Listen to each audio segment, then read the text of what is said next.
Good morning and welcome. This is TMI Socials. I am Anuoluwapo Stevens.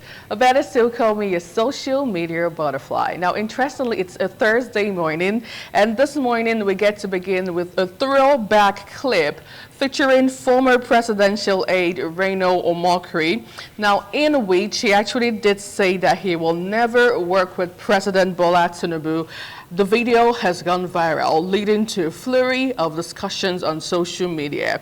In the footage, Omokri is seen firmly denying any chance of collaborating with President Tinubu. The revival of this video has drawn significant online interest, especially in light of Omokri's recent nomination as an ambassador under this government. Let's take a listen. You know, I just want to tell you, I'm with my friend here, Governor Peter Obi. We're in DC. We came in for the National Prayer Breakfast. But you see, I listened to this man. I listened to Governor Peter Obi. And, you know, ex-Governor Peter Obi, the plans, the ideas, you know, this man raised the bar of leadership in Nigeria. He raised the bar of leadership in Nigeria. Since he left office, can you believe that this man does not take anything, not even like a penny from the Anambra State government? And while he was there, you know, he was a man that built up Anambra State. You know, Anambra State used to be almost educationally disadvantaged.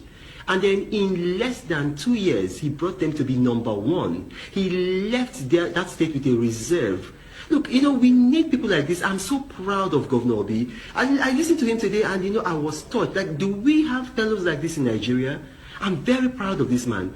Look at everything that he has touched. He made money for himself in the private. I think that Bola Tinubu is the best governor Nigeria has had. He's a very, very good manager of men and resources. Face it. I mean, I see a lot of people, Peter Obi supporters saying Peter Obi, Peter Obi. In terms of performance, you cannot compare Peter Obi with Bola Tinubu. Bola Tinubu was an excellent performer. He managed Lagos well. He governed Lagos well. You know, he built roads. He was able to introduce. If Bola Tinubu approaches you to work with him, would you? It will never happen. Okay, which one? Which of the scenarios? Him approaching you or you accepting to work with him? Oh my gosh, I don't want to betray privilege. Somebody from Bola Tinubu's camp has already reached out to me, and I told the person that, look, it cannot happen. I can't do it. It's just against my principles. I'm not. Some people can do that. It's not in my DNA. I can't do it. It's never going to happen. It's never going to happen. I wish Bola Tinubu well if he eventually is sworn in and then the courts uphold his victory. But I can never work with him.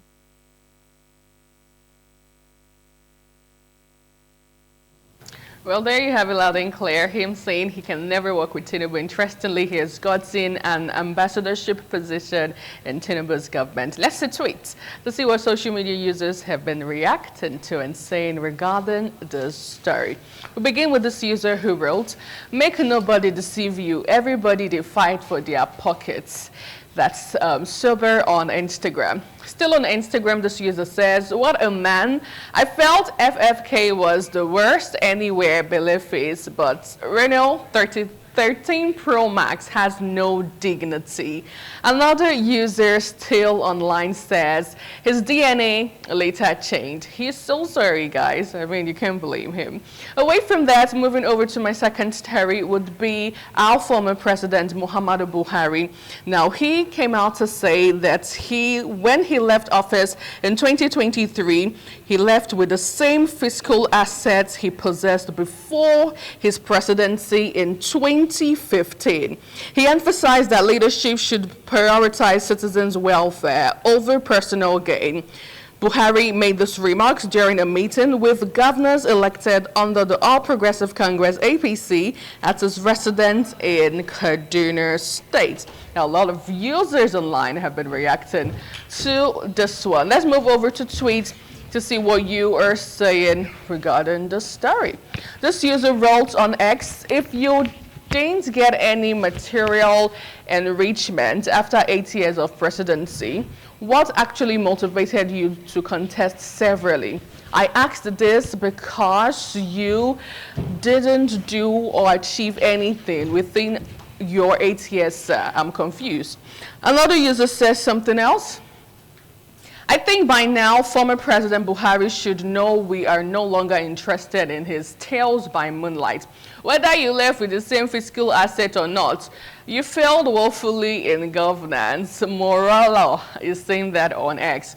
Finally, on this bit, Chinaka says, do we have researchers in Nigeria? Because an extensive research needs to be conducted between those who believe these headlines and those who do not. The result would reveal a lot about how far we have gone as a nation. Now, speaking about Nigeria and the political front still, Peter Obi has been threatened recently.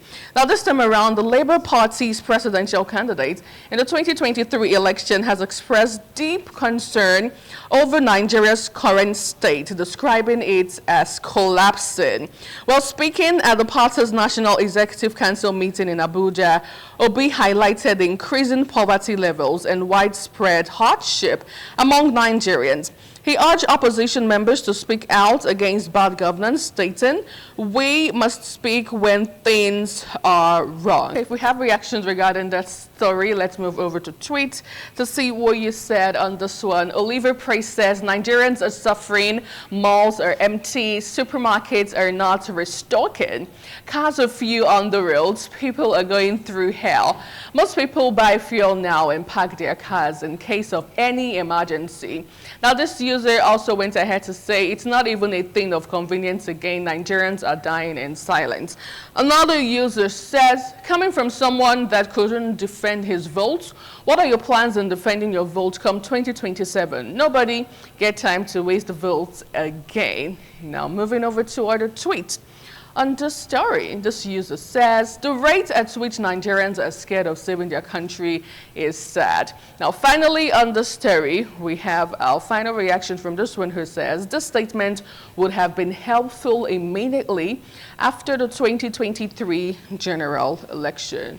Now, moving over to other interesting video. Now, this time around, here is a viral video of Honorable Natasha proudly introducing herself with two Baba's son named Idibia during a preliminary session at the Edo State House of Assembly. It went viral on social media. If we could have that video, or perhaps move over to the tweet.